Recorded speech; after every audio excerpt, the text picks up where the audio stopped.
당신은 미래에 무엇이 기다리고 있는지 궁금해 본 적이 있습니까? 인간은 누구나 앞날을 알고 싶어 하고, 때로는 그 끝이 어떻게 될지에 대해 두려움과 호기심을 동시에 품습니다. 인생의 종착지뿐만 아니라 인류 전체, 역사의 마지막 장면이 어떻게 펼쳐질지에 대해서도 우리는 자주 생각합니다. 역사는 수많은 흥망성쇠와 전쟁과 평화를 반복하며 흘러왔지만 언젠가는 반드시 정해진 마지막 날에 도달할 것입니다. 그렇다면 시간이 마침내 종말에 다다랐을 때 이 세상에는 어떤 일이 닥쳐올까요? 만약 우리 눈앞의 현실을 가리는 장막이 걷히고 시간과 공간의 한계를 넘어 인류의 최후 순간을 미리 엿볼 수 있다면 당신은 감히 그 장면을 들여다볼 용기가 있겠습니까? 요한계시록은 바로 그러한 비밀을 열어 보여주는 책입니다. 그러나 이 책은 단순히 종말의 두려움이나 공포를 전하는 책이 아닙니다. 오히려 그것은 하나님께서 모든 악을 꺾으시고 마침내 승리하시는 장엄한 드라마를 보여줍니다. 또한 혼돈의 시대를 살아가는 성도들에게 깨어 일어나라는 강력한 외침이자 세상이 흔들릴지라도 전능자를 신뢰하는 이들에게는 결코 사라지지 않는 소망의 근거입니다.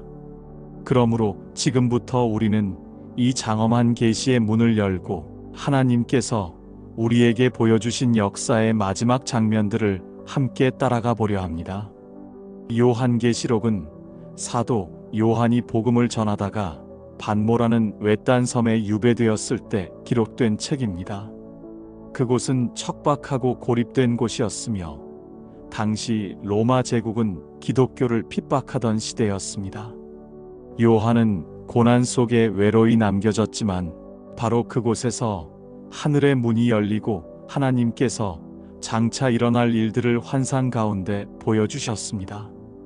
이 책은 환난과 핍박으로 신음하던 초대 교회 성도들을 위로하고 믿음을 굳게 지키도록 격려하는 소망의 책이었습니다. 요한계시록 1장 1절은 이렇게 시작합니다. 예수 그리스도의 계시라. 이는 하나님이 그에게 주사 반드시 속히 일어날 일들을 그 종들에게 보이시려고 그의 천사를 그 종 요한에게 보내어 알게 하신 것이라. 이 말씀은 이 책의 주인이 누구이며 그 목적이 무엇인지를 분명하게 알려줍니다. 계시록은 인간의 상상이나 추측의 산물이 아닙니다.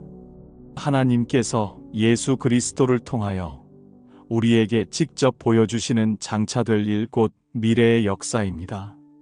또한 3절은 이 말씀을 대하는 우리의 태도를 분명히 일깨워 줍니다. 이 예언의 말씀을 읽는 자와 듣는 자와 그 가운데에 기록한 것을 지키는 자는 복이 있나니 때가 가까움이라.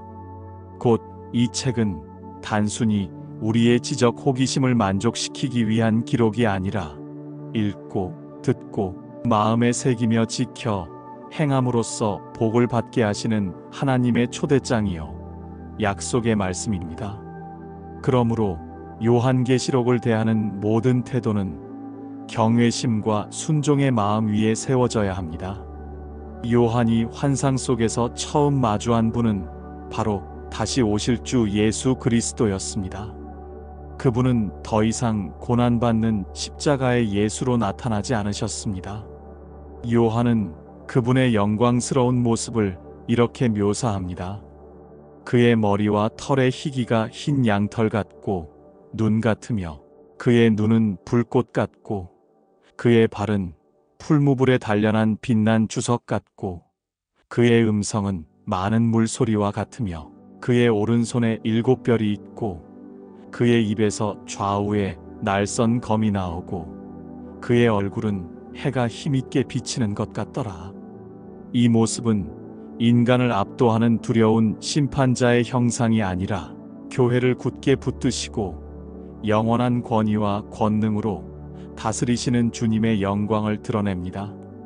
7별은 7 교회의 사자들, 곧 지도자들을 의미하며 일곱 촛대는 일곱 교회를 뜻한다고 성경은 해석합니다. 즉, 주님은 지금도 친히 교회들 사이를 거니시며 그 모든 사정을 아시고 붙드시는 분이십니다. 그 위대한 주님께서 직접 교회들에게 편지를 보내십니다. 이 편지는 단지 고대의 일곱 교회만을 위한 것이 아니라 시대를 초월하여 모든 교회와 모든 성도를 향한 주님의 음성입니다. 첫 번째로 편지를 받은 교회는 에베소 교회였습니다. 에베소는 당시 소아시아에서 가장 큰 도시 중 하나로 상업과 무역이 발달한 항구 도시였으며 아르테미스 신전을 중심으로 한 우상 숭배가 깊이 뿌리내린 곳이었습니다. 그와 같은 환경 속에서 세워진 에베소 교회는 신앙을 지키기 위해 많은 수고를 감내해야 했습니다. 주님은 그들의 행위와 수고와 인내를 칭찬하시며 거짓 사도들을 분별해낸 열심도 높이 평가하셨습니다. 그러나 주님께서는 그들에게 치명적인 한 가지 문제를 지적하셨습니다. 너의 처음 사랑을 버렸느니라. 그들은 교리적으로 바르고 외형적으로는 흠잡을 데 없는 교회처럼 보였지만 주님을 향한 처음 사랑의 뜨거움과 순수함을 잃어버린 것이었습니다. 이는 단순히 감정적인 열정이 식었다는 의미가 아니라 복음을 처음 받아들였을 때의 헌신과 기쁨, 주님을 향한 전적인 사랑이 점차 의무와 습관으로 변질되었다는 경고입니다. 주님은 그들에게 어디서 사랑이 식었는지 기억하고 회개하여 처음 행위를 회복하라고 촉구하십니다. 사랑 없는 행위는 결국 생명력을 잃은 껍데기에 불과하기 때문입니다. 이 말씀은 오늘날 우리에게도 그대로 적용됩니다. 우리의 신앙생활이 단지 형식과 지식으로만 가득 차 있고 주님을 향한 첫사랑의 뜨거운 감격을 잃어버린 것은 아닌지 돌아보아야 합니다. 두 번째 편지는 서머나 교회로 보내졌습니다. 서머나는 부유한 항구 도시였으나 교회는 극심한 환난과 가난 속에 있었습니다. 세상의 눈으로 볼 때 그들은 비참하고 힘없는 소수 집단이었으나 주님은 그들을 향해 실상은 내가 부요한 자니라고 말씀하셨습니다. 이는 믿음 안에서 누리는 영적 부요함은 세상의 부와 전혀 다른 차원임을 보여줍니다. 주님은 그들에게 장차 더 큰 고난이 닥칠 것을 예고하시면서도 죽도록 충성하라. 그리하면 내가 생명의 관을 내게 주리라고 약속하십니다. 여기서 죽도록 충성하라는 말은 단순히 열심히 살아라가 아니라 죽음에 이르기까지 믿음을 굳게 지키라는 절대적인 헌신을 뜻합니다. 고난 속에서도 믿음을 지키는 자에게는 세상이 줄 수 없는 영원한 생명의 상급이 주어질 것입니다. 세 번째 편지는 버가모 교회에 주어졌습니다. 버가모는 학문과 의술의 도시로 알려졌으며 황제 숭배가 가장 극심했던 지역이었습니다. 주님은 그들이 사탄의 권좌가 있는 곳에서 살면서도 믿음을 저버리지 않았다고 칭찬하셨습니다. 그러나 그들 안에는 발람의 교훈을 따르고 니골라, 당의 교훈에 빠져 세상과 타협하는 무리들이 있었습니다. 발람은 구약에서 이스라엘을 우상 숭배와 음행으로 넘어뜨린 인물로 그의 교훈은 신앙의 순결을 버리고 세상 가치와 타협하는 것을 의미합니다. 주님은 회개하지 않으면 내 입의 검으로 그들과 싸우리라고 경고하셨습니다. 그러나 이기는 자에게는 감추었던 만나와 새 이름이 기록된 흰 돌을 주시겠다고 약속하셨습니다. 만나와 흰 돌은 하나님의 특별한 생명 공급과 개인적인 은혜를 상징합니다. 네 번째 편지는 두아디라 교회에 전해졌습니다. 두아디라는 규모가 크지 않은 도시였지만 직물과 상업이 발달하여 여러 길드와 조합이 존재했습니다. 문제는 이 길드 모임마다 우상 숭배 의식과 음란한 잔치가 뒤따랐다는 점입니다.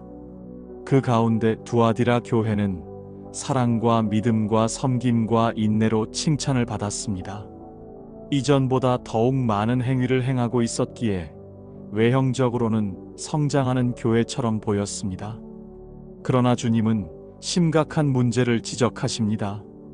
교회 안에 자칭 선지자라 하는 여자 이세벨을 용납하고 있었다는 것입니다. 이세벨은 구약에서 이스라엘을 우상 숭배와 음행으로 끌어들였던 악명 높은 왕비의 이름으로, 여기서는 거짓 가르침과 영적 음행을 부추기는 자들을 상징합니다. 두아디라 교회는 겉으로는 사랑이 풍성하고 활동이 활발했지만 안으로는 거짓과 타협을 용납하는 심각한 허물이 있었습니다. 주님은 회개할 기회를 주셨으나 그들이 끝내 돌이키지 않으면 큰 환난과 심판이 임할 것이라고 경고하셨습니다. 그러나 끝까지 믿음을 지킨 자들에게는 철장을 가지고 만국을 다스리는 권세와 새벽 별을 주시겠다고 약속하셨습니다. 이는 주님과 함께 다스리는 권세와 주님 자신을 소유하는 은혜를 의미합니다. 다섯 번째 편지는 사대 교회였습니다. 사대는 한때 번성했지만 점차 쇠퇴해 가던 도시였습니다. 사대 교회 역시 마찬가지였습니다. 그들은 이름은 살았다 하나 실상은 죽은 교회였습니다. 겉보기에는 종교 활동과 조직이 있었으나 영적으로는 죽어 있었습니다. 주님은 그들에게 깨어라, 남은 바 죽게 된 것을 굳건히 하라고 촉구하십니다. 영적으로 무너진 교회라 할지라도 소수의 흰옷을 입은 자들, 곧 믿음을 지킨 자들이 여전히 존재했습니다. 주님은 그들을 인정하시며 이기는 자에게는 흰옷을 입히시고 이름을 생명책에서 지우지 아니하시며 하나님 앞과 천사들 앞에서 시인하시겠다고 약속하십니다. 이는 세상 앞에서 인정받는 것보다 훨씬 더 크고 영광스러운 주님의 인정을 의미합니다. 여섯 번째 편지는 빌라델비아 교회였습니다.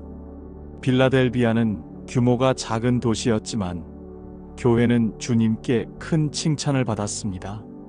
그들은 능력이 적었지만 주님의 말씀을 지키고 주의 이름을 배반하지 않았습니다. 주님은 그들에게 열린 문을 두셨고 아무도 그것을 닫지 못할 것이라고 말씀하셨습니다. 이는 복음 전파의 기회와 주님과의 친밀한 교제를 뜻합니다. 또한 주님은 시험의 때를 면하게 하실 것과 그들을 하나님의 성전의 기둥이 되게 하시며 하나님의 이름과 새 예루살렘의 이름과 주님의 새 이름을 그 위에 기록하시겠다고 약속하십니다. 이는 흔들리지 않는 영원한 지위와 영광을 의미합니다. 작은 능력으로도 충성되이 주님을 붙든 교회에게는 주님께서 친히 영광을 더하십니다. 일곱 번째 편지는 라오디게아 교회에 보내졌습니다. 라오디게아는 금융과 의학, 의류 산업으로 유명한 부유한 도시였습니다. 그러나 주님은 라오디게아 교회를 책망하셨습니다. 내가 차지도 아니하고 뜨겁지도 아니하도다. 내가 이같이 미지근하여 차든지 뜨겁든지 아니하니 내 입에서 너를 토하여 버리리라. 그들은 물질적으로 풍족했으나 영적으로는 가난하고 눈멀고 벌거벗은 상태였습니다. 주님은 그들에게 불로 연단한 금을 사서 부요하게 되고 흰옷을 입어 수치를 가리우며 안약을 발라 눈을 밝히라고 권면하십니다. 또한 내가 사랑하는 자를 책망하여 징계하노니 그러므로 내가 열심을 내라 회개하라고 하십니다. 주님은 여전히 문 밖에서 두드리시며 들어와 함께 먹고 교제하기를 원하십니다. 라오디게아 교회의 상태는 오늘날 물질주의와 안일함에 빠진 현대 교회에도 그대로 적용되는 경고입니다. 요한이 본 환상은 여기서 멈추지 않았습니다. 요한계시록 4장으로 넘어가면 그는 하늘에 열린 문을 보게 됩니다. 하늘 보좌에 앉으신 이의 모습은 벽옥과 홍보석 같았고 보좌 주위에는 무지개가 둘렸습니다. 보좌를 둘러싼 24 장로와 네 생물은 밤낮 쉬지 않고 거룩하다 거룩하다 거룩하다 주 하나님 곧 전능하신 이여, 전에도 계셨고 이제도 계시고 장차 오실 이시라 찬양합니다. 이 장면은 하나님이 역사의 절대적 주권자이심을 선포합니다. 세상의 권력자들이 아무리 높아 보일지라도 역사의 진정한 주인은 하늘 보좌에 앉으신 하나님 한 분뿐입니다. 요한계시록 5장에서는 어린 양 되신 예수께서 등장하십니다. 하나님의 오른손에는 7인으로 봉해진 두루마리가 있었습니다. 천사들이 크게 외쳤습니다. 누가 그 두루마리를 펴며 그 인을 떼기에 합당하냐? 그러나 하늘 위나 땅 위나 땅 아래 아무도 능히 펴거나 보지 못하였습니다. 요한은 크게 울었습니다. 그러나 장로 중 한 사람이 말했습니다. 울지 말라. 유다 지파의 사자 다윗의 뿌리가 이기었으니 그 두루마리와 그 7인을 떼시리라. 그리고 보니 보좌와 네 생물과 장로들 사이에 어린 양이 서 계셨습니다. 일찍이 죽임을 당한 것 같은 어린 양, 곧 십자가에서 피 흘려 죽으시고 부활하신 예수 그리스도께서 등장하신 것입니다. 그분만이 역사의 비밀을 열고 장차 될 일을 펼쳐내실 자격이 있으십니다. 하늘의 모든 존재는 어린 양께 새 노래를 부르며 경배했습니다. 죽임을 당하신 어린 양은 능력과 부와 지혜와 힘과 존귀와 영광과 찬송을 받으시기에 합당하도다. 이는 예수 그리스도의 십자가와 부활이 역사의 중심이요 인류 구원의 핵심임을 선포하는 장엄한 장면입니다.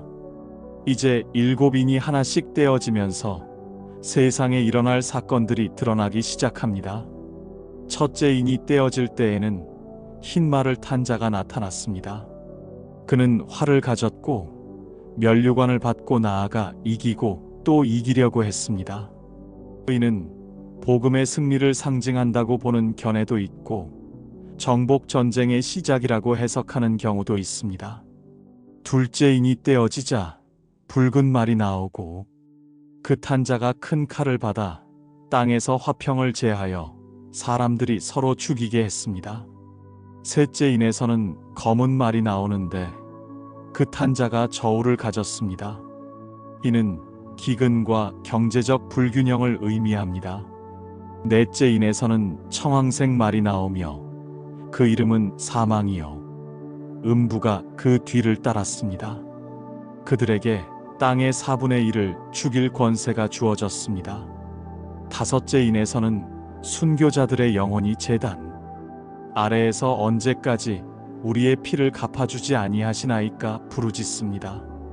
여섯째 인이 떼어지자 큰 지진이 나고 해가 검어지며 달은 피같이 되고 별들이 떨어지며 하늘은 떠나가고 산과 섬이 움직였습니다.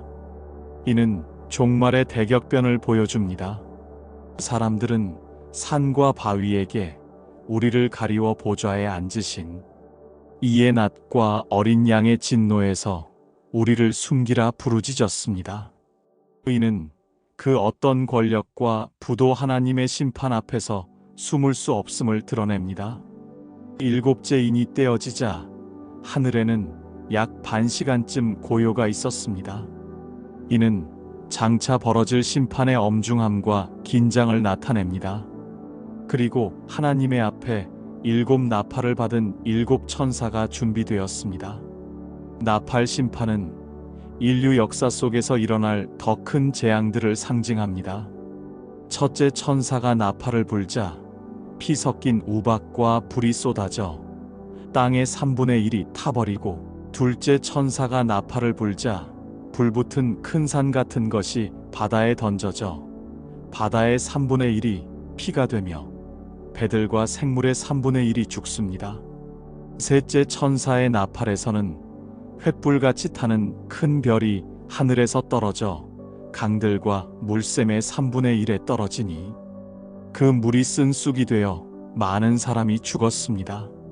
넷째 천사가 나팔을 불자 해와 달과 별들의 3분의 1이 어두워져 낮의 3분의 1과 밤의 3분의 1이 빛을 잃었습니다. 다섯째 나팔이 불려지자 하늘에서 땅에 떨어진 별 하나가 무저갱의 열쇠를 받았습니다. 그가 무저갱을 여니 큰 연기가 올라오고 메뚜기들이 나왔습니다. 그러나 그들은 풀이나 푸른 것이 아니라 오직 하나님의 인 맞지 않은 사람들만 괴롭혔습니다. 그들의 괴롭힘은 5달 동안 전갈이 사람을 쏘는 것 같은 고통을 주었습니다. 사람들은 죽기를 구하되 죽음이 그들을 피하였습니다. 이는 죄와 사망의 권세 아래에서 괴로워하는 인류의 모습을 상징적으로 보여줍니다. 여섯째 나팔이 울려 퍼지자 큰 유브라데 강에서 풀려난 네 천사가 인류의 3분의 1을 죽이게 되었습니다.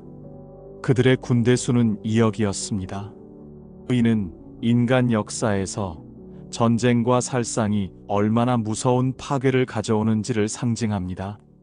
그러나 놀라운 것은 이처럼 무서운 심판이 임했음에도 불구하고 사람들은 여전히 회개하지 않았다는 사실입니다. 요한계시록 9장 20-21절은 이렇게 기록합니다.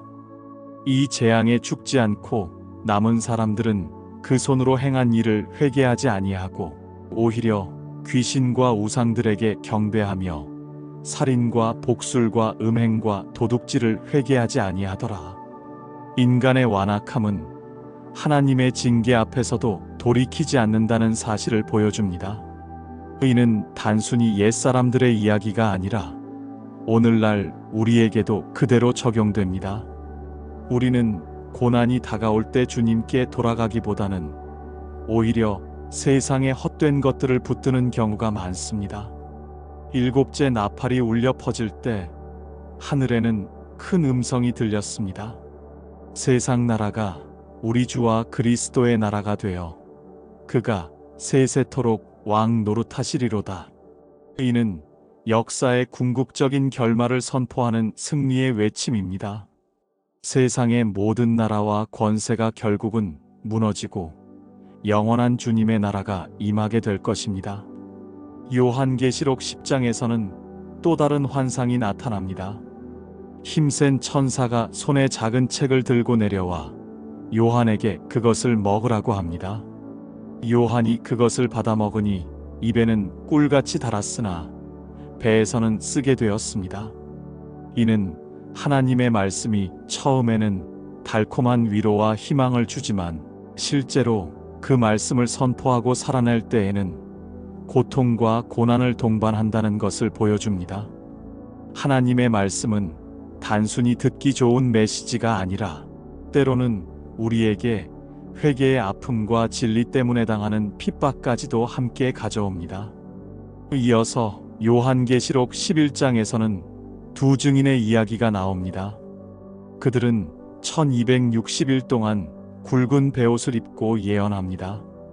이는 교회가 세상 속에서 복음을 증언하는 사명을 상징합니다. 그들의 권세는 하늘을 닫아 비 오지 못하게 하고 물을 피로 변하게 하며 여러 재앙으로 땅을 치는 능력이 있었습니다. 그러나 그들이 증언을 마칠 때 무저갱에서 올라오는 짐승이 그들을 죽였습니다. 사람들은 그들의 시체를 사흘 반 동안 장사하지 않고 성도들의 죽음을 기뻐했습니다. 그러나 사흘 반이 지난 후 하나님께로부터 생기가 그들 속에 들어가자 그들이 일어나 하늘로 올라갔습니다. 이는 복음을 대적하는 세력이 잠시 승리하는 것 같아 보여도 결국은 하나님의 능력과 부활의 권세가 교회를 이기지 못함을 보여줍니다. 요한계시록 12장에서는 해를 입은 여인과 붉은 용의 싸움이 묘사됩니다. 여인은 아들을 낳았는데 이는 메시아이신 예수 그리스도를 가리킵니다.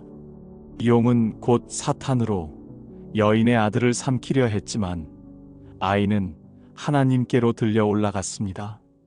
용은 하늘에서 쫓겨 땅으로 내려왔고 여인을 핍박했습니다. 그러나 하나님은 여자를 광야로 피하게 하시며 보호하셨습니다.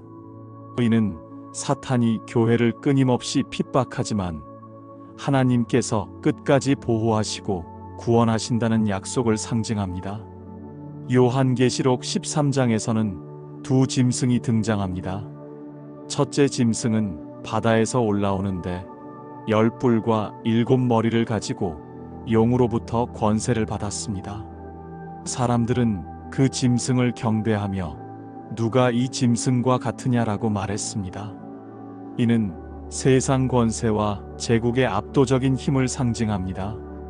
둘째 짐승은 땅에서 올라와 큰 이적을 행하며 사람들로 하여금 첫째 짐승을 경배하게 했습니다. 그는 오른손이나 이마에 표를 받게 하였는데 그것이 바로 유명한 666의 표입니다. 이 표는 하나님의 인과 대조되는 것으로 세상의 권세와 우상 숭배에 동조하는 자들의 표시입니다. 당시에는 로마 제국의 황제 숭배를 가리키는 것으로 이해되었으나 오늘날에는 하나님 아닌 것들을 절대화하고 숭배하는 모든 체제와 권력을 상징한다고 할 수 있습니다. 교회는 역사 속에서 끊임없이 짐승의 권세와 유혹 앞에 서왔으며 오늘날도 우리는 세상의 압력과 타협의 요구 앞에서 믿음을 지킬 것인지 시험받고 있습니다. 요한계시록 14장에서 16장까지는 짐승의 권세 아래서도 끝까지 믿음을 지킨 성도들과 짐승을 따르는 자들의 운명을 극명하게 대조하여 보여줍니다. 시온 산 위에는 어린 양과 함께 14만 4천 명이 서 있습니다. 그들의 이마에는 어린 양의 이름과 하나님의 이름이 기록되어 있었고 그들은 새 노래를 부르며 어린 양께 충성을 다했습니다. 이는 세상 권세에 굴복하지 않고 하나님의 인침을 받은 성도들의 최후 승리를 상징합니다.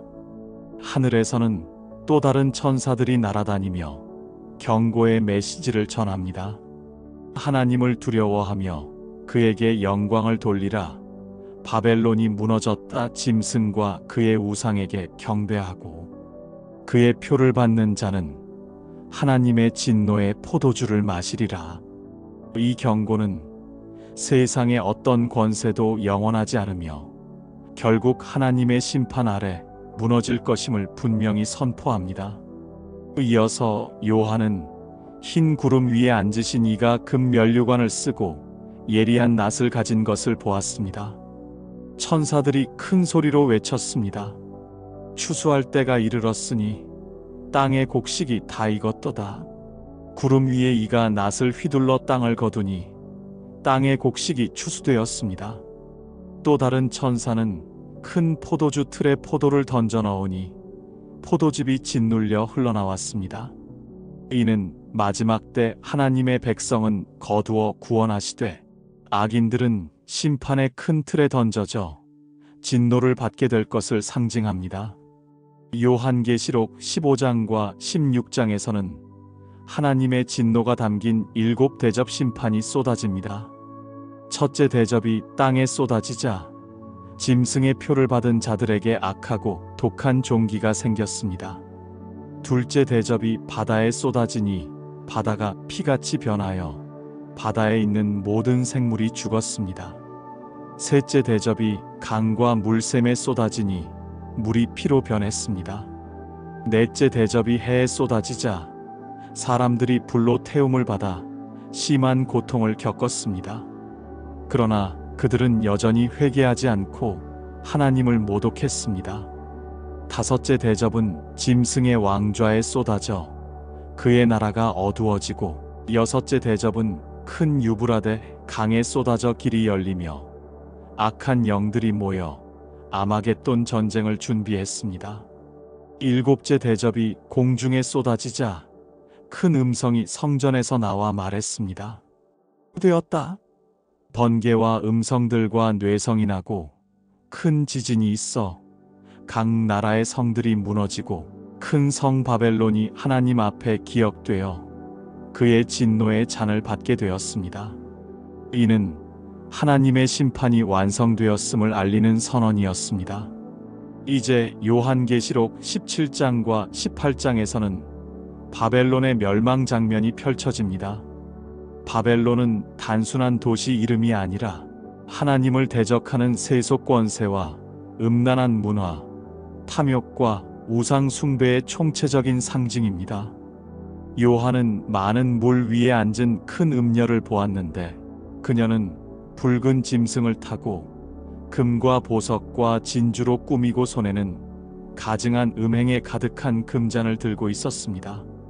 그녀의 이마에는 이름이 기록되어 있었습니다. 큰 바벨론이라, 땅의 음녀들과 가증한 것들의 어미라.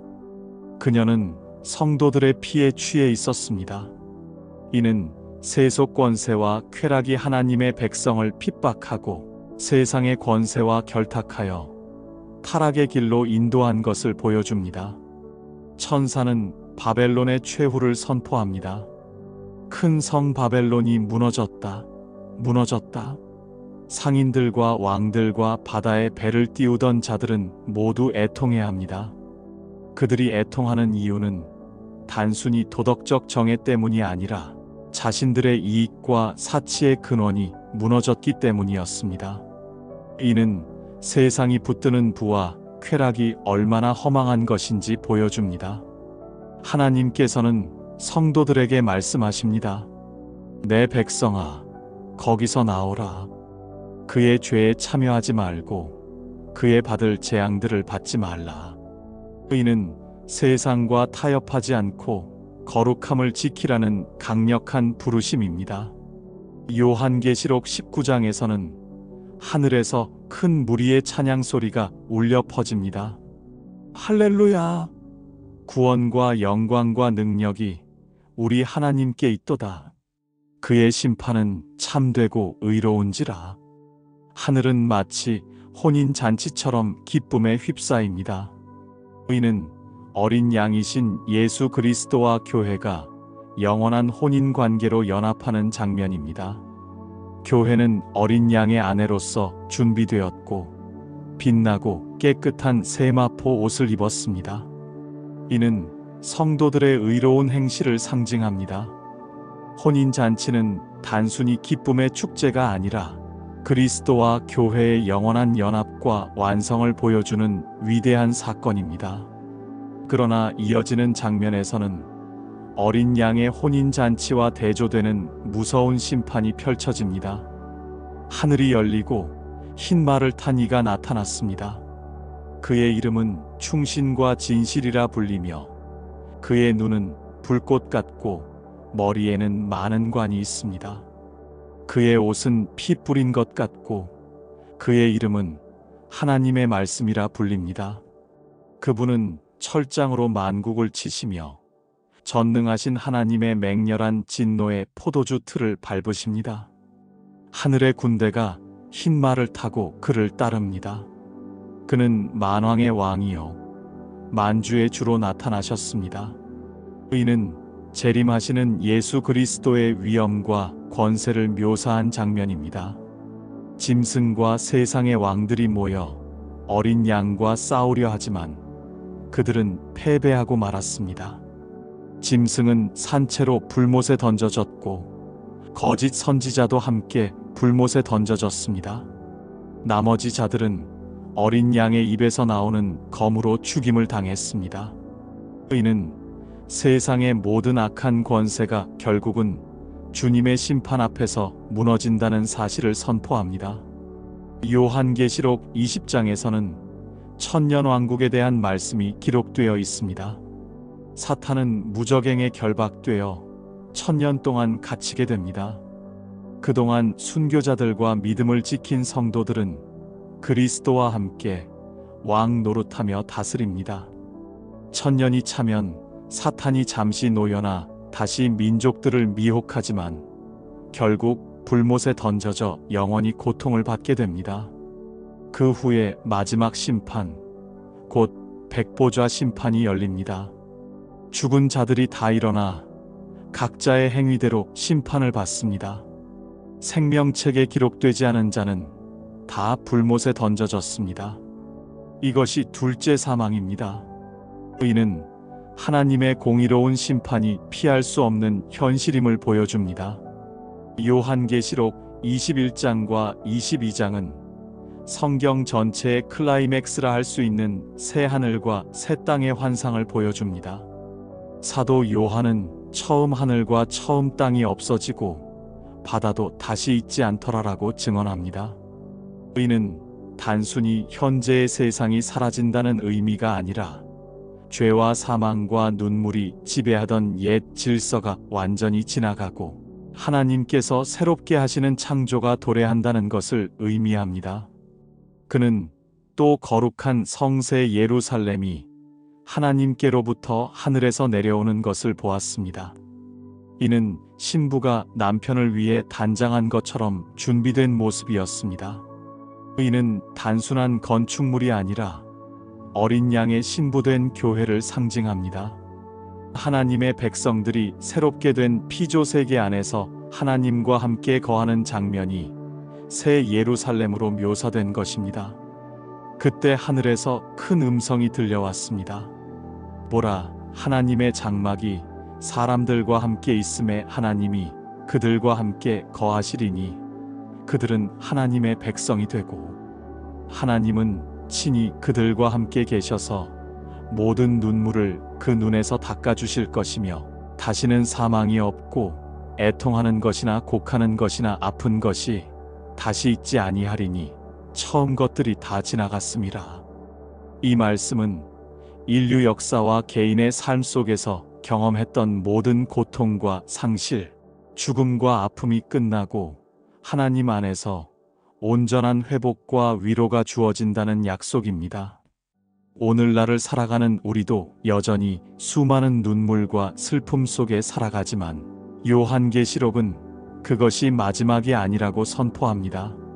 눈물을 닦아주시는 하나님, 사망을 삼켜버리시는 하나님이 결국 역사의 마지막을 주관하신다는 것입니다. 새 예루살렘의 성곽은 크고 높은데 12문이 있고 문마다 12천사가 서 있으며 이스라엘 12지파의 이름이 기록되어 있습니다. 성곽의 기초석에는 어린 양의 12사도의 이름이 있었습니다. 이는 구약의 이스라엘과 신약의 교회가 모두 하나님의 백성으로 완성됨을 보여줍니다. 성의 크기는 길이와 너비와 높이가 같아 네모 반듯한 모양이었는데 이는 지성소의 모양을 떠올리게 합니다. 지성소는 하나님의 임재가 거하는 곳이었기에 새 예루살렘 전체가 곧 하나님의 임재가 가득한 성전이라는 것을 나타냅니다. 그 성은 순금으로 되어 있고 성곽의 기초석은 각종 보석으로 꾸며졌습니다. 문들은 진주로 되어 있고 성의 길은 맑은 유리 같은 정금이었습니다. 그러나 그 성에는 성전을 보지 못했다고 요한은 증언합니다. 이는 성전이 따로 필요 없는 이유가 주 하나님과 어린 양이 곧 성전이 되시기 때문입니다. 그 성은 해나 달의 빛이 필요하지 않았는데 하나님의 영광이 그 성을 비추고 어린 양이 그 등불이 되시기 때문입니다. 모든 민족들이 그 빛 가운데로 걸어 들어오고 열왕들이 자기 영광을 가지고 들어왔습니다. 이는 하나님 나라 안에서는 모든 인종과 민족이 하나 되어 하나님을 예배하고 그분의 영광을 나누게 됨을 보여줍니다. 22장에서는 생명수의 강과 생명나무가 등장합니다. 하나님의 보좌로부터 수정같이 맑은 생명수의 강이 흘러나와 성 가운데, 길 가운데로 흐릅니다. 강 좌우에는 12가지 열매를 맺는 생명나무가 있어 달마다 열매를 맺고 그 나무의 잎사귀들은 만국을 치료하기 위하여 있었습니다. 이는 에덴 동산에서 잃어버렸던 생명나무와 생명수의 회복을 의미합니다. 아담과 하와가 죄로 인해 쫓겨나 더 이상 접근할 수 없었던 생명나무가 이제는 하나님의 백성들에게 열려 모든 이가 자유롭게 그 열매를 먹고 누릴 수 있게 된 것입니다. 거기에는 다시 저주가 없고 하나님의 보좌와 어린 양의 보좌가 그 가운데 있으리니 그의 종들이 그를 섬기며 그의 얼굴을 볼 것입니다. 그들의 이마에는 하나님의 이름이 있을 것이며 다시는 밤이 없고 등불이나 햇빛이 쓸데없습니다. 주 하나님이 그들에게 빛을 비추시리니 그들이 세세토록 왕 노릇하리라. 요한계시록의 마지막은 강력한 초청과 경고로 끝맺습니다. 성령과 신부가 말씀하시기를 오라 하시는도다. 듣는 자도 오라 할 것이요 목마른 자도 오라 할 것이요 원하는 자는 값없이 생명수를 받으라 하시더라. 이는 구원의 초청이며 생명수의 은혜가 모든 이에게 열려 있음을 보여줍니다. 동시에 이 책의 말씀을 더하거나 빼는 자는 재앙을 받을 것이라는 엄중한 경고도 주어집니다. 이는 하나님의 말씀의 절대성과 권위를 드러냅니다. 마지막으로 요한은 이렇게 기도합니다. 아멘. 주 예수여 오시옵소서. 이것이 바로 교회의 간절한 기도이며 모든 성도의 소망입니다. 요한계시록은 단순히 종말의 비밀을 밝히려는 책이 아니라 고난과 핍박 가운데 있는 성도들에게 끝까지 이기라는 메시지를 주는 책입니다. 역사의 마지막은 혼돈과 파멸로 끝나지 않습니다. 그것은 어린 양의 승리와 새 창조의 영광으로 완성됩니다. 따라서 우리는 현재의 고난 속에서도 낙심하지 않고 장차 올 영광을 바라보며 믿음을 지켜야 합니다. 요한계시록의 비전은 두려움이 아니라 소망입니다.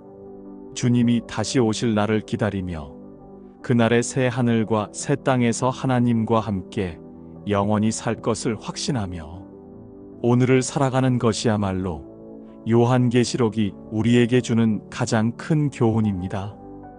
당신은 미래에 무엇이 기다리고 있는지 궁금해 본 적이 있습니까? 인간은 누구나 앞날을 알고 싶어 하고 때로는 그 끝이 어떻게 될지에 대해 두려움과 호기심을 동시에 품습니다.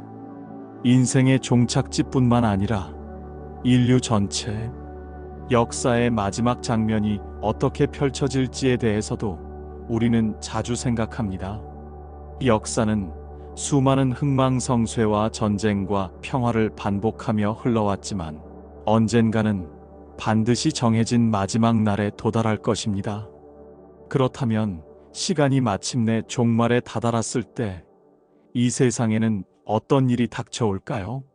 만약 우리 눈앞의 현실을 가리는 장막이 걷히고 시간과 공간의 한계를 넘어 인류의 최후 순간을 미리 엿볼 수 있다면 당신은 감히 그 장면을 들여다볼 용기가 있겠습니까?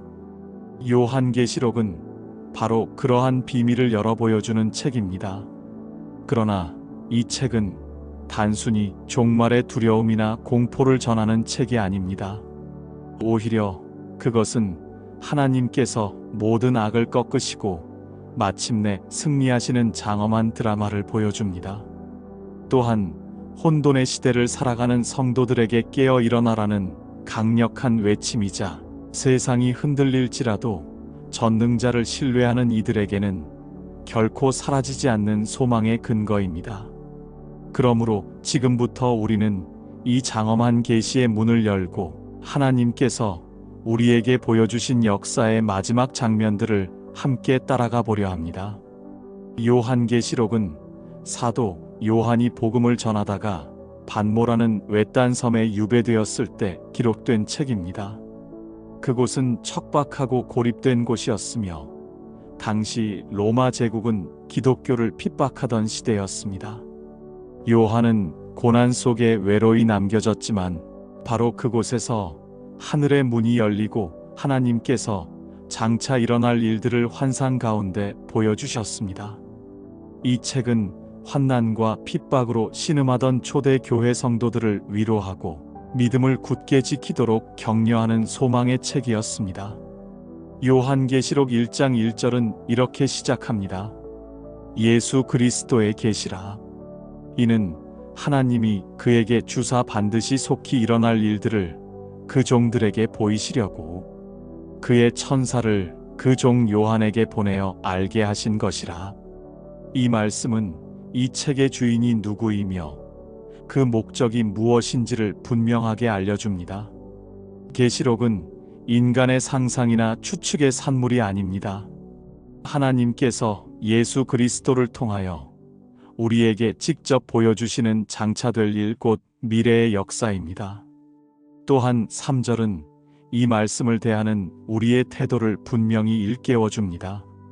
이 예언의 말씀을 읽는 자와 듣는 자와 그 가운데에 기록한 것을 지키는 자는 복이 있나니 때가 가까움이라. 곧 이 책은 단순히 우리의 지적 호기심을 만족시키기 위한 기록이 아니라 읽고 듣고 마음에 새기며 지켜 행함으로써 복을 받게 하시는 하나님의 초대장이요 약속의 말씀입니다. 그러므로 요한계시록을 대하는 모든 태도는 경외심과 순종의 마음 위에 세워져야 합니다. 요한이 환상 속에서 처음 마주한 분은 바로 다시 오실 주 예수 그리스도였습니다. 그분은 더 이상 고난받는 십자가의 예수로 나타나지 않으셨습니다. 요한은 그분의 영광스러운 모습을 이렇게 묘사합니다. 그의 머리와 털의 희기가 흰 양털 같고 눈 같으며 그의 눈은 불꽃 같고 그의 발은 풀무불에 단련한 빛난 주석 같고 그의 음성은 많은 물소리와 같으며 그의 오른손에 7별이 있고 그의 입에서 좌우에 날선 검이 나오고 그의 얼굴은 해가 힘있게 비치는 것 같더라. 이 모습은 인간을 압도하는 두려운 심판자의 형상이 아니라 교회를 굳게 붙드시고 영원한 권위와 권능으로 다스리시는 주님의 영광을 드러냅니다. 7별은 7교회의 사자들, 곧 지도자들을 의미하며 7촛대는 7교회를 뜻한다고 성경은 해석합니다. 즉, 주님은 지금도 친히 교회들 사이를 거니시며 그 모든 사정을 아시고 붙드시는 분이십니다. 그 위대한 주님께서 직접 교회들에게 편지를 보내십니다. 이 편지는 단지 고대의 7교회만을 위한 것이 아니라 시대를 초월하여 모든 교회와 모든 성도를 향한 주님의 음성입니다. 첫 번째로 편지를 받은 교회는 에베소 교회였습니다. 에베소는 당시 소아시아에서 가장 큰 도시 중 하나로 상업과 무역이 발달한 항구 도시였으며 아르테미스 신전을 중심으로 한 우상 숭배가 깊이 뿌리내린 곳이었습니다. 그와 같은 환경 속에서 세워진 에베소 교회는 신앙을 지키기 위해 많은 수고를 감내해야 했습니다. 주님은 그들의 행위와 수고와 인내를 칭찬하시며 거짓 사도들을 분별해낸 열심도 높이 평가하셨습니다. 그러나 주님께서는 그들에게 치명적인 한 가지 문제를 지적하셨습니다. 너의 처음 사랑을 버렸느니라. 그들은 교리적으로 바르고 외형적으로는 흠잡을 데 없는 교회처럼 보였지만 주님을 향한 처음 사랑의 뜨거움과 순수함을 잃어버린 것이었습니다. 이는 단순히 감정적인 열정이 식었다는 의미가 아니라 복음을 처음 받아들였을 때의 헌신과 기쁨, 주님을 향한 전적인 사랑이 점차 의무와 습관으로 변질되었다는 경고입니다.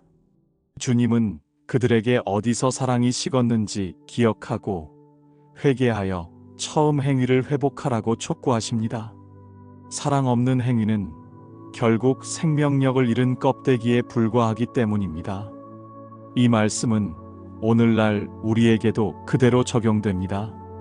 우리의 신앙생활이 단지 형식과 지식으로만 가득 차 있고 주님을 향한 첫사랑의 뜨거운 감격을 잃어버린 것은 아닌지 돌아보아야 합니다. 두 번째 편지는 서머나 교회로 보내졌습니다. 서머나는 부유한 항구 도시였으나 교회는 극심한 환난과 가난 속에 있었습니다. 세상의 눈으로 볼 때 그들은 비참하고 힘없는 소수 집단이었으나 주님은 그들을 향해 실상은 내가 부요한 잔이라고 말씀하셨습니다. 이는 믿음 안에서 누리는 영적 부요함은 세상의 부와 전혀 다른 차원임을 보여줍니다. 주님은 그들에게 장차 더 큰 고난이 닥칠 것을 예고하시면서도 죽도록 충성하라. 그리하면 내가 생명의 관을 내게 주리라고 약속하십니다. 여기서 죽도록 충성하라는 말은 단순히 열심히 살아라가 아니라 죽음에 이르기까지 믿음을 굳게 지키라는 절대적인 헌신을 뜻합니다. 고난 속에서도 믿음을 지키는 자에게는 세상이 줄 수 없는 영원한 생명의 상급이 주어질 것입니다. 세 번째 편지는 버가모 교회에 주어졌습니다. 버가모는 학문과 의술의 도시로 알려졌으며 황제 숭배가 가장 극심했던 지역이었습니다. 주님은 그들이 사탄의 권좌가 있는 곳에서 살면서도 믿음을 저버리지 않았다고 칭찬하셨습니다. 그러나 그들 안에는 발람의 교훈을 따르고 니골라, 당의 교훈에 빠져 세상과 타협하는 무리들이 있었습니다. 발람은 구약에서 이스라엘을 우상 숭배와 음행으로 넘어뜨린 인물로 그의 교훈은 신앙의 순결을 버리고 세상 가치와 타협하는 것을 의미합니다. 주님은 회개하지 않으면 내 입의 검으로 그들과 싸우리라고 경고하셨습니다. 그러나 이기는 자에게는 감추었던 만나와 새 이름이 기록된 흰 돌을 주시겠다고 약속하셨습니다. 만나와 흰 돌은 하나님의 특별한 생명 공급과 개인적인 은혜를 상징합니다. 네 번째 편지는 두아디라 교회에 전해졌습니다. 두아디라는 규모가 크지 않은 도시였지만 직물과 상업이 발달하여 여러 길드와 조합이 존재했습니다. 문제는 이 길드 모임마다 우상 숭배 의식과 음란한 잔치가 뒤따랐다는 점입니다. 그 가운데 두아디라 교회는 사랑과 믿음과 섬김과 인내로 칭찬을 받았습니다. 이전보다 더욱 많은 행위를 행하고 있었기에 외형적으로는 성장하는 교회처럼 보였습니다. 그러나 주님은 심각한 문제를 지적하십니다. 교회 안에 자칭 선지자라 하는 여자 이세벨을 용납하고 있었다는 것입니다. 이세벨은 구약에서 이스라엘을 우상 숭배와 음행으로 끌어들였던 악명 높은 왕비의 이름으로 여기서는 거짓 가르침과 영적 음행을 부추기는 자들을 상징합니다. 두아디라 교회는 겉으로는 사랑이 풍성하고 활동이 활발했지만 안으로는 거짓과 타협을 용납하는 심각한 허물이 있었습니다. 주님은 회개할 기회를 주셨으나 그들이 끝내 돌이키지 않으면 큰 환난과 심판이 임할 것이라고 경고하셨습니다. 그러나 끝까지 믿음을 지킨 자들에게는 철장을 가지고 만국을 다스리는 권세와 새벽 별을 주시겠다고 약속하셨습니다. 이는 주님과 함께 다스리는 권세와 주님 자신을 소유하는 은혜를 의미합니다. 다섯 번째 편지는 사대 교회였습니다. 사대는 한때 번성했지만 점차 쇠퇴해 가던 도시였습니다. 사대 교회 역시 마찬가지였습니다. 그들은 이름은 살았다 하나 실상은 죽은 교회였습니다. 겉보기에는 종교 활동과 조직이 있었으나 영적으로는 죽어 있었습니다. 주님은 그들에게 깨어라, 남은 바 죽게 된 것을 굳건히 하라고 촉구하십니다.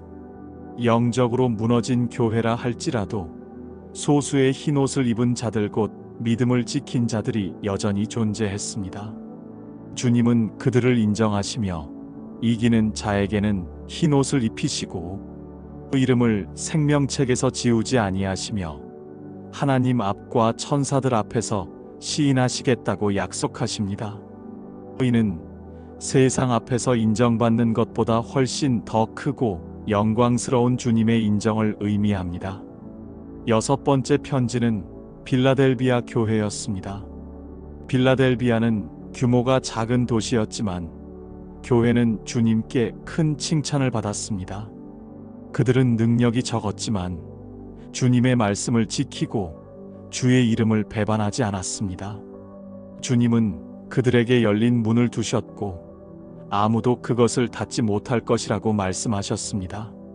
이는 복음 전파의 기회와 주님과의 친밀한 교제를 뜻합니다. 또한 주님은 시험의 때를 면하게 하실 것과 그들을 하나님의 성전의 기둥이 되게 하시며 하나님의 이름과 새 예루살렘의 이름과 주님의 새 이름을 그 위에 기록하시겠다고 약속하십니다. 이는 흔들리지 않는 영원한 지위와 영광을 의미합니다. 작은 능력으로도 충성되이 주님을 붙든 교회에게는 주님께서 친히 영광을 더하십니다. 7번째 편지는 라오디게아 교회에 보내졌습니다. 라오디게아는 금융과 의학, 의류 산업으로 유명한 부유한 도시였습니다. 그러나 주님은 라오디게아 교회를 책망하셨습니다. 내가 차지도 아니하고 뜨겁지도 아니하도다. 내가 이같이 미지근하여 차든지 뜨겁든지 아니하니 내 입에서 너를 토하여 버리리라. 그들은 물질적으로 풍족했으나 영적으로는 가난하고 눈멀고 벌거벗은 상태였습니다. 주님은 그들에게 불로 연단한 금을 사서 부요하게 되고 흰옷을 입어 수치를 가리우며 안약을 발라 눈을 밝히라고 권면하십니다. 또한 내가 사랑하는 자를 책망하여 징계하노니 그러므로 내가 열심을 내라 회개하라고 하십니다. 주님은 여전히 문 밖에서 두드리시며 들어와 함께 먹고 교제하기를 원하십니다. 라오디게아 교회의 상태는 오늘날 물질주의와 안일함에 빠진 현대 교회에도 그대로 적용되는 경고입니다. 요한이 본 환상은 여기서 멈추지 않았습니다. 요한계시록 4장으로 넘어가면 그는 하늘에 열린 문을 보게 됩니다. 하늘 보좌에 앉으신 이의 모습은 벽옥과 홍보석 같았고 보좌 주위에는 무지개가 둘렸습니다. 보좌를 둘러싼 24 장로와 4 생물은 밤낮 쉬지 않고 거룩하다 거룩하다 거룩하다 주 하나님 곧 전능하신 이여 전에도 계셨고 이제도 계시고 장차 오실 이시라 찬양합니다. 이 장면은 하나님이 역사의 절대적 주권자이심을 선포합니다. 세상의 권력자들이 아무리 높아 보일지라도 역사의 진정한 주인은 하늘 보좌에 앉으신 하나님 한 분뿐입니다. 요한계시록 5장에서는 어린 양 되신 예수께서 등장하십니다. 하나님의 오른손에는 7인으로 봉해진 두루마리가 있었습니다. 천사들이 크게 외쳤습니다. 누가 그 두루마리를 펴며 그 인을 떼기에 합당하냐? 그러나 하늘 위나 땅 위나 땅 아래 아무도 능히 펴거나 보지 못하였습니다. 요한은 크게 울었습니다. 그러나 장로 중 한 사람이 말했습니다. 울지 말라. 유다 지파의 사자 다윗의 뿌리가 이기었으니 그 두루마리와 그 7인을 떼시리라. 그리고 보니 보좌와 4 생물과 장로들 사이에 어린 양이 서 계셨습니다.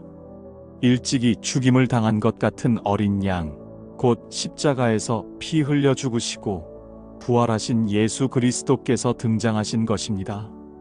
그분만이 역사의 비밀을 열고 장차 될 일을 펼쳐내실 자격이 있으십니다. 하늘의 모든 존재는 어린 양께 새 노래를 부르며 경배했습니다. 죽임을 당하신 어린 양은 능력과 부와 지혜와 힘과 존귀와 영광과 찬송을 받으시기에 합당하도다. 이는 예수 그리스도의 십자가와 부활이 역사의 중심이요 인류 구원의 핵심임을 선포하는 장엄한 장면입니다. 이제 7인이 하나씩 떼어지면서 세상에 일어날 사건들이 드러나기 시작합니다. 첫째 인이 떼어질 때에는 흰 말을 탄 자가 나타났습니다. 그는 활을 가졌고 면류관을 받고 나아가 이기고 또 이기려고 했습니다. 이는 복음의 승리를 상징한다고 보는 견해도 있고 정복 전쟁의 시작이라고 해석하는 경우도 있습니다. 둘째 인이 떼어지자 붉은 말이 나오고 그 탄자가 큰 칼을 받아 땅에서 화평을 제하여 사람들이 서로 죽이게 했습니다. 셋째 인에서는 검은 말이 나오는데 그 탄자가 저울을 가졌습니다. 이는 기근과 경제적 불균형을 의미합니다. 넷째 인에서는 청황색 말이 나오며 그 이름은 사망이요 음부가 그 뒤를 따랐습니다. 그들에게 땅의 4분의 1을 죽일 권세가 주어졌습니다. 다섯째 인에서는 순교자들의 영혼이 제단 아래에서 언제까지 우리의 피를 갚아주지 아니하시나이까 부르짖습니다. 여섯째 인이 떼어지자 큰 지진이 나고 해가 검어지며 달은 피같이 되고 별들이 떨어지며 하늘은 떠나가고 산과 섬이 움직였습니다. 이는 종말의 대격변을 보여줍니다. 사람들은 산과 바위에게 우리를 가리워 보좌에 앉으신 이의 낫과 어린 양의 진노에서 우리를 숨기라 부르짖었습니다.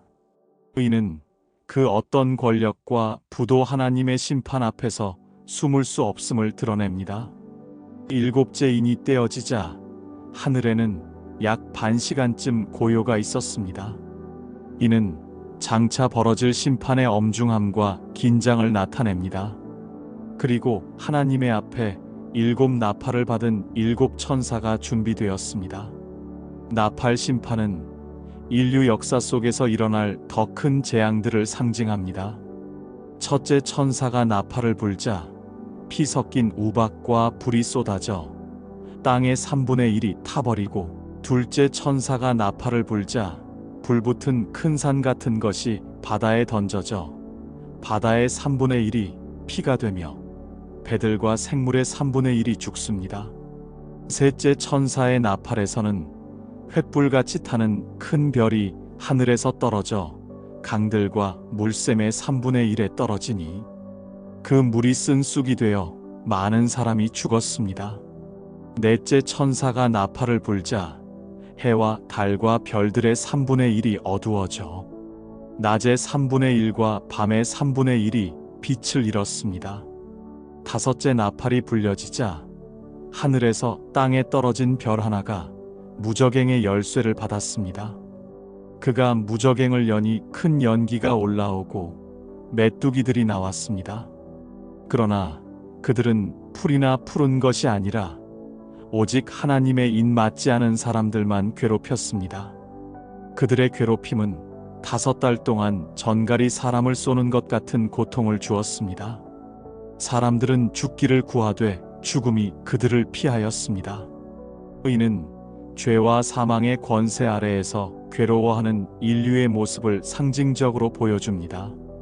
여섯째 나팔이 울려 퍼지자 큰 유브라데 강에서 풀려난 4 천사가 인류의 3분의 1을 죽이게 되었습니다. 그들의 군대 수는 2억이었습니다. 이는 인간 역사에서 전쟁과 살상이 얼마나 무서운 파괴를 가져오는지를 상징합니다. 그러나 놀라운 것은 이처럼 무서운 심판이 임했음에도 불구하고 사람들은 여전히 회개하지 않았다는 사실입니다. 요한계시록 9장 20-21절은 이렇게 기록합니다. 이 재앙에 죽지 않고 남은 사람들은 그 손으로 행한 일을 회개하지 아니하고 오히려 귀신과 우상들에게 경배하며 살인과 복술과 음행과 도둑질을 회개하지 아니하더라. 인간의 완악함은 하나님의 징계 앞에서도 돌이키지 않는다는 사실을 보여줍니다. 이는 단순히 옛사람들의 이야기가 아니라 오늘날 우리에게도 그대로 적용됩니다. 우리는 고난이 다가올 때 주님께 돌아가기보다는 오히려 세상의 헛된 것들을 붙드는 경우가 많습니다. 7째 나팔이 울려 퍼질 때 하늘에는 큰 음성이 들렸습니다.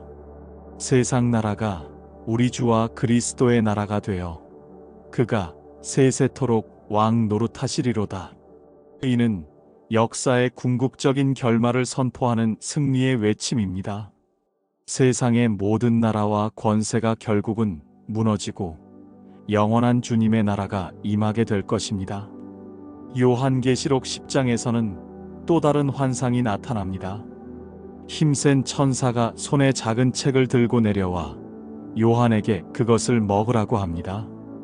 요한이 그것을 받아 먹으니 입에는 꿀같이 달았으나 배에서는 쓰게 되었습니다. 이는 하나님의 말씀이 처음에는 달콤한 위로와 희망을 주지만 실제로 그 말씀을 선포하고 살아낼 때에는 고통과 고난을 동반한다는 것을 보여줍니다. 하나님의 말씀은 단순히 듣기 좋은 메시지가 아니라 때로는 우리에게 회개의 아픔과 진리 때문에 당하는 핍박까지도 함께 가져옵니다. 이어서 요한계시록 11장에서는 두 증인의 이야기가 나옵니다. 그들은 1260일 동안 굵은 베옷을 입고 예언합니다.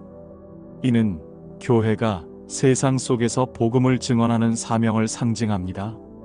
그들의 권세는 하늘을 닫아 비 오지 못하게 하고 물을 피로 변하게 하며 여러 재앙으로 땅을 치는 능력이 있었습니다.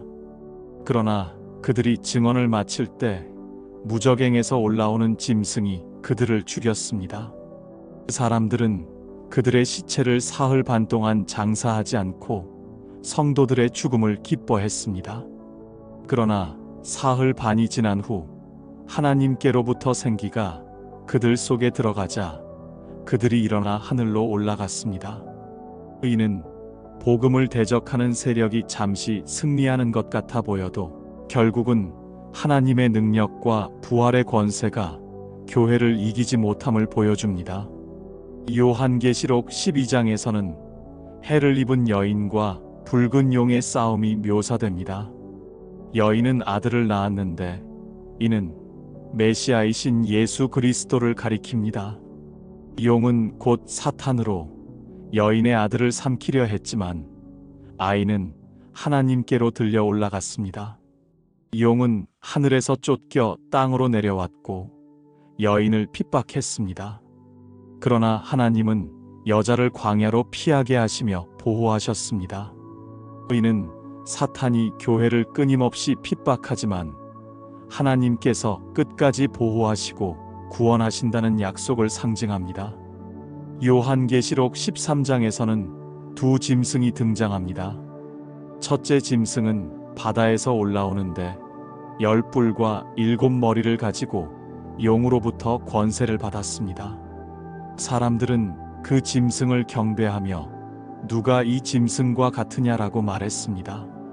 이는 세상 권세와 제국의 압도적인 힘을 상징합니다. 둘째 짐승은 땅에서 올라와 큰 이적을 행하며 사람들로 하여금 첫째 짐승을 경배하게 했습니다. 그는 오른손이나 이마에 표를 받게 하였는데 그것이 바로 유명한 666의 표입니다. 이 표는 하나님의 인과 대조되는 것으로 세상의 권세와 우상 숭배에 동조하는 자들의 표시입니다. 당시에는 로마 제국의 황제 숭배를 가리키는 것으로 이해되었으나 오늘날에는 하나님 아닌 것들을 절대화하고 숭배하는 모든 체제와 권력을 상징한다고 할 수 있습니다. 교회는 역사 속에서 끊임없이 짐승의 권세와 유혹 앞에 서왔으며 오늘날도 우리는 세상의 압력과 타협의 요구 앞에서 믿음을 지킬 것인지 시험받고 있습니다. 요한계시록 14장에서 16장까지는 짐승의 권세 아래서도 끝까지 믿음을 지킨 성도들과 짐승을 따르는 자들의 운명을 극명하게 대조하여 보여줍니다. 시온산 위에는 어린 양과 함께 14만 4천 명이 서 있습니다. 그들의 이마에는 어린 양의 이름과 하나님의 이름이 기록되어 있었고 그들은 새 노래를 부르며 어린 양께 충성을 다했습니다. 이는 세상 권세에 굴복하지 않고 하나님의 인침을 받은 성도들의 최후 승리를 상징합니다. 하늘에서는 또 다른 천사들이 날아다니며 경고의 메시지를 전합니다. 하나님을 두려워하며 그에게 영광을 돌리라. 바벨론이 무너졌다. 짐승과 그의 우상에게 경배하고 그의 표를 받는 자는 하나님의 진노의 포도주를 마시리라. 이 경고는 세상의 어떤 권세도 영원하지 않으며 결국 하나님의 심판 아래 무너질 것임을 분명히 선포합니다. 이어서 요한은 흰 구름 위에 앉으신 이가 금 면류관을 쓰고 예리한 낫을 가진 것을 보았습니다. 천사들이 큰 소리로 외쳤습니다. 추수할 때가 이르렀으니 땅의 곡식이 다 익었도다. 구름 위에 이가 낫을 휘둘러 땅을 거두니 땅의 곡식이 추수되었습니다. 또 다른 천사는 큰 포도주 틀에 포도를 던져 넣으니 포도즙이 짓눌려 흘러나왔습니다. 이는 마지막 때 하나님의 백성은 거두어 구원하시되 악인들은 심판의 큰 틀에 던져져 진노를 받게 될 것을 상징합니다. 요한계시록 15장과 16장에서는 하나님의 진노가 담긴 7대접 심판이 쏟아집니다. 첫째 대접이 땅에 쏟아지자 짐승의 표를 받은 자들에게 악하고 독한 종기가 생겼습니다. 둘째 대접이 바다에 쏟아지니 바다가 피같이 변하여 바다에 있는 모든 생물이 죽었습니다. 셋째 대접이 강과 물샘에 쏟아지니 물이 피로 변했습니다. 넷째 대접이 해에 쏟아지자 사람들이 불로 태움을 받아 심한 고통을 겪었습니다. 그러나 그들은 여전히 회개하지 않고 하나님을 모독했습니다. 다섯째 대접은 짐승의 왕좌에 쏟아져 그의 나라가 어두워지고 여섯째 대접은 큰 유브라데 강에 쏟아져 길이 열리며 악한 영들이 모여 아마겟돈 전쟁을 준비했습니다. 일곱째 대접이 공중에 쏟아지자 큰 음성이 성전에서 나와 말했습니다. 되었다. 번개와 음성들과 뇌성이 나고 큰 지진이 있어 각 나라의 성들이 무너지고 큰 성 바벨론이 하나님 앞에 기억되어 그의 진노의 잔을 받게 되었습니다. 이는 하나님의 심판이 완성되었음을 알리는 선언이었습니다. 이제 요한계시록 17장과 18장에서는 바벨론의 멸망 장면이 펼쳐집니다. 바벨론은 단순한 도시 이름이 아니라 하나님을 대적하는 세속 권세와 음란한 문화, 탐욕과 우상 숭배의 총체적인 상징입니다. 요한은 많은 물 위에 앉은 큰 음녀를 보았는데 그녀는 붉은 짐승을 타고 금과 보석과 진주로 꾸미고 손에는 가증한 음행에 가득한 금잔을 들고 있었습니다. 그녀의 이마에는 이름이 기록되어 있었습니다. 큰 바벨론이라, 땅의 음녀들과 가증한 것들의 어미라. 그녀는 성도들의 피에 취해 있었습니다. 이는 세속 권세와 쾌락이 하나님의 백성을 핍박하고 세상의 권세와 결탁하여 타락의 길로 인도한 것을 보여줍니다. 천사는 바벨론의 최후를 선포합니다. 큰 성 바벨론이 무너졌다. 무너졌다. 상인들과 왕들과 바다에 배를 띄우던 자들은 모두 애통해야 합니다. 그들이 애통하는 이유는 단순히 도덕적 정애 때문이 아니라 자신들의 이익과 사치의 근원이 무너졌기 때문이었습니다. 이는 세상이 붙드는 부와 쾌락이 얼마나 허망한 것인지 보여줍니다. 하나님께서는 성도들에게 말씀하십니다. 내 백성아, 거기서 나오라. 그의 죄에 참여하지 말고 그의 받을 재앙들을 받지 말라. 이는 세상과 타협하지 않고 거룩함을 지키라는 강력한 부르심입니다. 요한계시록 19장에서는 하늘에서 큰 무리의 찬양 소리가 울려 퍼집니다. 할렐루야! 구원과 영광과 능력이 우리 하나님께 있도다. 그의 심판은 참되고 의로운지라. 하늘은 마치 혼인잔치처럼 기쁨에 휩싸입니다. 이는 어린 양이신 예수 그리스도와 교회가 영원한 혼인관계로 연합하는 장면입니다. 교회는 어린 양의 아내로서 준비되었고 빛나고 깨끗한 세마포 옷을 입었습니다. 이는 성도들의 의로운 행실을 상징합니다. 혼인잔치는 단순히 기쁨의 축제가 아니라 그리스도와 교회의 영원한 연합과 완성을 보여주는 위대한 사건입니다. 그러나 이어지는 장면에서는 어린 양의 혼인잔치와 대조되는 무서운 심판이 펼쳐집니다. 하늘이 열리고 흰 말을 탄 이가 나타났습니다. 그의 이름은 충신과 진실이라 불리며 그의 눈은 불꽃 같고 머리에는 많은 관이 있습니다. 그의 옷은 피 뿌린 것 같고 그의 이름은 하나님의 말씀이라 불립니다. 그분은 철장으로 만국을 치시며 전능하신 하나님의 맹렬한 진노의 포도주 틀을 밟으십니다.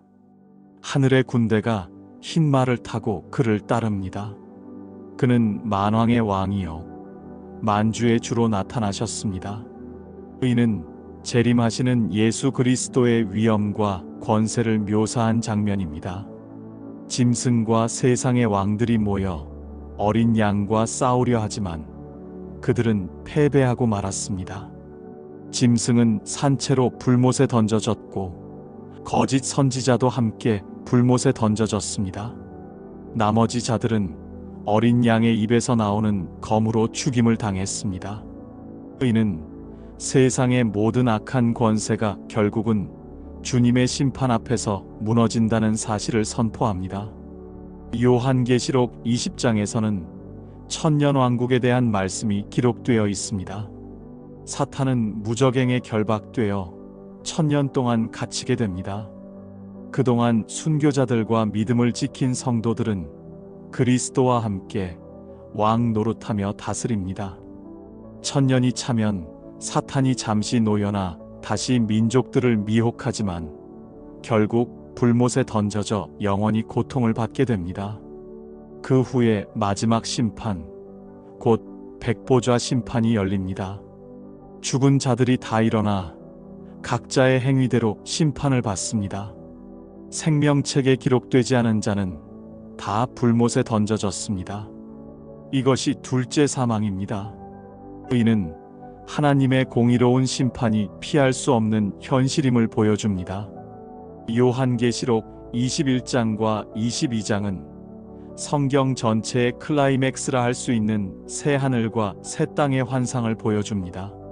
사도 요한은 처음 하늘과 처음 땅이 없어지고 바다도 다시 있지 않더라라고 증언합니다.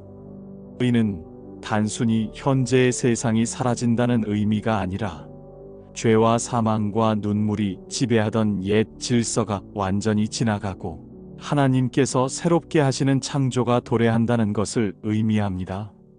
그는 또 거룩한 성새 예루살렘이 하나님께로부터 하늘에서 내려오는 것을 보았습니다.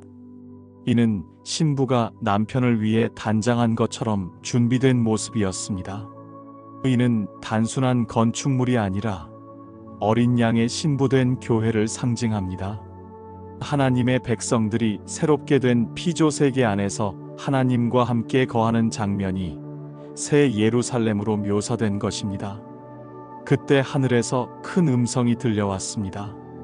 보라, 하나님의 장막이 사람들과 함께 있음에 하나님이 그들과 함께 거하시리니 그들은 하나님의 백성이 되고 하나님은 친히 그들과 함께 계셔서 모든 눈물을 그 눈에서 닦아주실 것이며 다시는 사망이 없고 애통하는 것이나 곡하는 것이나 아픈 것이 다시 있지 아니하리니 처음 것들이 다 지나갔음이라. 이 말씀은 인류 역사와 개인의 삶 속에서 경험했던 모든 고통과 상실, 죽음과 아픔이 끝나고 하나님 안에서 온전한 회복과 위로가 주어진다는 약속입니다. 오늘날을 살아가는 우리도 여전히 수많은 눈물과 슬픔 속에 살아가지만 요한계시록은 그것이 마지막이 아니라고 선포합니다.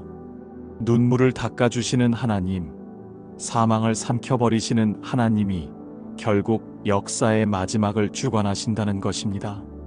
새 예루살렘의 성곽은 크고 높은데 12문이 있고 문마다 12천사가 서 있으며 이스라엘 12지파의 이름이 기록되어 있습니다. 성곽의 기초석에는 어린 양의 12사도의 이름이 있었습니다. 이는 구약의 이스라엘과 신약의 교회가 모두 하나님의 백성으로 완성됨을 보여줍니다. 성의 크기는 길이와 너비와 높이가 같아 네모 반듯한 모양이었는데 이는 지성소의 모양을 떠올리게 합니다. 지성소는 하나님의 임재가 거하는 곳이었기에 새 예루살렘 전체가 곧 하나님의 임재가 가득한 성전이라는 것을 나타냅니다. 그 성은 순금으로 되어 있고 성곽의 기초석은 각종 보석으로 꾸며졌습니다. 문들은 진주로 되어 있고 성의 길은 맑은 유리 같은 정금이었습니다. 그러나 그 성에는 성전을 보지 못했다고 요한은 증언합니다. 이는 성전이 따로 필요 없는 이유가 주 하나님과 어린 양이 곧 성전이 되시기 때문입니다. 그 성은 해나 달의 빛이 필요하지 않았는데 하나님의 영광이 그 성을 비추고 어린 양이 그 등불이 되시기 때문입니다. 모든 민족들이 그 빛 가운데로 걸어 들어오고 열왕들이 자기 영광을 가지고 들어왔습니다. 이는 하나님 나라 안에서는 모든 인종과 민족이 하나 되어 하나님을 예배하고 그분의 영광을 나누게 됨을 보여줍니다. 22장에서는 생명수의 강과 생명나무가 등장합니다. 하나님의 보좌로부터 수정같이 맑은 생명수의 강이 흘러나와 성 가운데 길 가운데로 흐릅니다. 강 좌우에는 12가지 열매를 맺는 생명나무가 있어 달마다 열매를 맺고 그 나무의 잎사귀들은 만국을 치료하기 위하여 있었습니다. 이는 에덴 동산에서 잃어버렸던 생명나무와 생명수의 회복을 의미합니다. 아담과 하와가 죄로 인해 쫓겨나 더 이상 접근할 수 없었던 생명나무가 이제는 하나님의 백성들에게 열려 모든 이가 자유롭게 그 열매를 먹고 누릴 수 있게 된 것입니다. 거기에는 다시 저주가 없고 하나님의 보좌와 어린 양의 보좌가 그 가운데 있으리니 그의 종들이 그를 섬기며 그의 얼굴을 볼 것입니다. 그들의 이마에는 하나님의 이름이 있을 것이며 다시는 밤이 없고 등불이나 햇빛이 쓸데없습니다.